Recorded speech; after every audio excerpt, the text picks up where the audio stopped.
Olá, seja bem-vindo ao nosso encontro com o conhecimento. Nós geralmente atribuímos a importância dos seres vivos de acordo com o que eles podem ou não proporcionar ao ser humano. Contudo, cada ser vivo tem uma importância específica, tem um nicho específico num determinado ambiente e participa do ciclo de energia e matéria que acontece dentro dos ecossistemas. E a interferência nesses ciclos pode também acarretar problemas para os seres humanos. Alguns seres vivos têm importância como, por exemplo, eles fazem a dispersão de sementes, eles fazem todo o processo de polinização de plantas, vários nutrientes que pertencem ao solo são ciclados por conta dos seres vivos que fazem parte desse meio ambiente. E nós, seres humanos, fazemos parte do ecossistema e, portanto, a gente necessita de tudo que esses seres vivos nos proporcionam.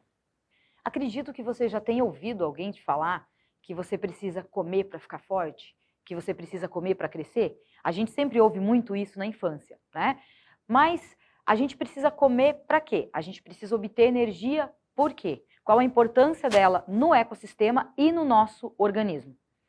Nós precisamos de energia para realizar todas as nossas funções. A respiração, o pensamento, movimentar-se, ler um artigo e até mesmo para produzir energia para o organismo a gente vai gastar energia. E da onde vem essa energia toda que a gente precisa? Sendo assim, a gente precisa de alimento para poder produzir energia, para que forneça energia para nós. E essa energia ela está contida nos alimentos. Mas da onde realmente ela veio? Vamos pensar assim, digamos que você esteja comendo um belo prato com carne vermelha, como essa imagem que vocês estão vendo aqui. O boi, ele vai ser alimentado de várias formas, utilizando grama ou utilizando ração. Nesse caso, vamos nos ater à grama, que forma o pasto. Então, a grama serve de alimento para o gado. E da onde vem essa energia? A energia predominante vem do sol, porque a grama é uma planta, as plantas realizam fotossíntese e vão transformar energia luminosa em energia química. E essa energia química vai ser passada para o animal herbívoro, que depois passará para o animal carnívoro e assim sucessivamente. Então essa energia ela vai fluir unidirecionalmente por todo o ecossistema. Quando você se alimenta de frutas ou verduras, como essas da imagem, você também está absorvendo energia diretamente da fotossíntese, porque as plantas que produziram aqueles alimentos se realizam fotossíntese, transformando toda a energia solar em energia química. Então, assim como os animais herbívoros, quando a gente ingere qualquer fruta ou vegetal, estamos ingerindo energia diretamente da fotossíntese. O processo de transferência de energia começa pelo sol, então a luz solar chega até as plantas, basicamente nas folhas, onde as plantas vão utilizar água, gás carbônico, luz solar e vão produzir os carboidratos necessários para o seu metabolismo. Contudo, elas armazenam parte desses carboidratos que podem ser passados adiante através da cadeia alimentar. Uma boa parte dela é perdida na forma de calor pelos seres vivos que fazem parte dos níveis tróficos. Portanto, quanto mais próximo das plantas, que são os produtores, maior a quantidade de energia que eu vou ter. Quanto mais distante das plantas, menor vai ser o fluxo de energia entre os seres vivos. Mas o que acontece quando um ser vivo é extinto de um determinado local? Então, todo ser vivo, como eu disse anteriormente, ele vai ter um papel específico na cadeia alimentar e naquele ambiente em que ele vive. E a falta desse ser vivo vai atingir direta ou indiretamente o ser humano. Para quem pensa que a extinção de seres vivos vai afetar somente as gerações futuras, está muito enganado. Nossa geração já sofre impactos da perda da biodiversidade. Por exemplo, uma determinada plantação que está sofrendo com uma praga. E essa praga, ela não tem mais o seu predador. Qual a função do predador numa cadeia alimentar? Ele vai ajudar a controlar a quantidade da população de presas. Quando esse predador é retirado de um determinado ambiente, as presas começam a aumentar e começam a se reproduzir em larga escala. E o que vai acontecer é que a gente perde o controle dessas espécies. E, consequentemente, a gente vai ter um impacto muito maior. Então, atualmente, uma grande quantidade de plantações vem sendo atacadas por diversos tipos de pragas e a gente não consegue contê-las justamente pela falta dos predadores naturais. Vou apresentar a você agora uma cadeia alimentar hipotética e como funciona o fluxo de energia e matéria entre os seres vivos de um determinado ambiente. Me acompanhe na tela, por favor. Como eu havia dito antes, a energia inicial ela é proveniente do Sol. Então, o sol, ele vai ser utilizado, ele vai fornecer energia para que as plantas realizem fotossíntese. Parte da energia produzida por essa planta, que a gente chama de produtor, justamente por conta da realização da fotossíntese, vai ser passado para um próximo nível trófico. Esse próximo nível trófico é o consumidor primário ou herbívoro, que ele vai se alimentar de parte da energia e da massa que as plantas produziram ao longo do processo de fotossíntese. Esse consumidor primário, ele vai ter um predador. Esse predador é o consumidor secundário, que aqui colocamos um pássaro. Esse consumidor secundário, ele é o carnívoro, e nós temos depois ali um consumidor terciário, que eu representei com a cobra, que vai se alimentar desse pássaro. Após a morte de um desses animais ou os resíduos produzidos pela planta, a gente tem a ciclagem de matéria lá no solo pelas bactérias e fungos que fazem parte dos decompositores. Contudo, imagine aqui que essa espécie de pássaro tenha sido extinta. Então, eu simplesmente não tenho mais esse pássaro.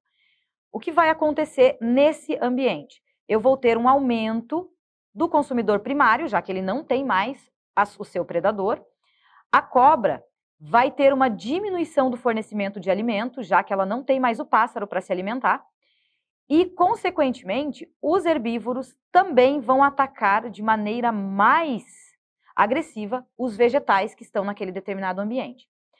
Então, essa é a principal função de cada um dos seres vivos numa cadeia alimentar. Claro que os animais, eles alimentam-se de outros animais ou de outros resíduos ou de outros produtos fornecidos pela natureza. Contudo, se a gente não frear a extinção de alguns seres vivos, obrigatoriamente outros deixam de existir por conta da falta de alimento. As bactérias e fungos têm uma importância muito grande também, porque são os micro-organismos que estão presentes no solo e elas vão decompor toda a matéria orgânica produzida ao longo da cadeia alimentar e depois essa matéria ela é reciclada e transformada em nutrientes para o solo. Então toda a substância orgânica que cai no solo vai ser transformada em substância inorgânica e volta para o solo na forma de nutrientes para o produtor e formando assim um ciclo. A matéria ela é sempre reaproveitada ao longo da cadeia alimentar. A energia, como eu falei para vocês anteriormente, ela vai ser perdida na forma de calor, então ela vai diminuindo a cada nível trófico. Nessa outra imagem, a gente tem um outro tipo de representação de uma cadeia alimentar, que é a forma de uma pirâmide. Então, nesse caso, os produtores, eles são colocados na base da pirâmide. Logo em seguida, eu tenho os consumidores primários, consumidores secundários, os terciários, que são os carnívoros, e depois nós temos ali os decompositores. Notem que a base da pirâmide, ela é maior do que o seu nível trófico seguinte. O mesmo acontece lá com os consumidores primários e os consumidores secundários. Por que que isso aqui vai diminuindo? Como eu disse antes, a matéria ela vai ser reciclada. Então, toda a matéria orgânica vai ser utilizada pelos decompositores aqui. Contudo, a energia ela é perdida entre cada um dos níveis tróficos. Então, ela vai diminuindo à medida que eu vou chegando mais próximo do consumidor terciário. Então, a energia ela sempre vai diminuindo. Ela vai ser passada cerca de 10% apenas de toda a energia produzida em um nível trófico é repassada para o próximo. Esse formato, ele também demonstra a importância de cada um dos seres vivos, porque imaginem assim, que eu tire aqui os consumidores primários. Então, eu simplesmente vou eliminá-los aqui. Não tenho mais consumidores primários. O consumidor secundário, ele não vai se alimentar da planta porque ele é um carnívoro, ele não se alimenta de vegetais. Então, o que vai acontecer? Os consumidores primários, eles controlam a quantidade de produtores também. Então, à medida que eles se alimentam desses vegetais, essa população de produtores, ela também vai ter um controle, né? Então, ela vai ter lá uma diminuição da quantidade de indivíduos. Quando eu tenho o consumidor primário, eu simplesmente tiro ele aqui da equação, os produtores passam a aumentar em grande quantidade, eu vou ter uma diminuição dos consumidores secundários, que consequentemente vão também vão causar diminuição ali dos consumidores terciários. Então essa é a importância de cada um deles, a gente tem que manter cada um dos níveis tróficos de maneira que todos os seres vivos estejam presentes para que esse fluxo de matéria e energia não seja interrompido. Através das demonstrações anteriores, nas duas imagens, podemos perceber a importância de cada um dos seres vivos. Todos os processos que acontecem no planeta acontecem por conta do ciclo de matéria e energia. Então, a gente precisa manter esse fluxo que é unidirecional, sempre em funcionamento. Porque quando eu retiro um dos níveis tróficos, eu vou interferir em outros níveis tróficos. E alguns seres vivos, eles são muito mais específicos que outros. Então, dentro de determinados ecossistemas, a retirada de apenas um ser vivo pode ser catastrófica para aquele local. Na natureza, tudo é reaproveitado. A matéria, ela flui através das cadeias e teias alimentares, de maneira a ser reaproveitada pelos decompositores. Toda energia produzida pelas plantas vai ser passada a outros níveis tróficos, e nós fazemos parte desses níveis tróficos. Então, ao passo que o ser humano, ele também precisa dessa energia produzida pelas plantas, independente se sejam plantas que estão diretamente ligadas à alimentação do ser humano ou não.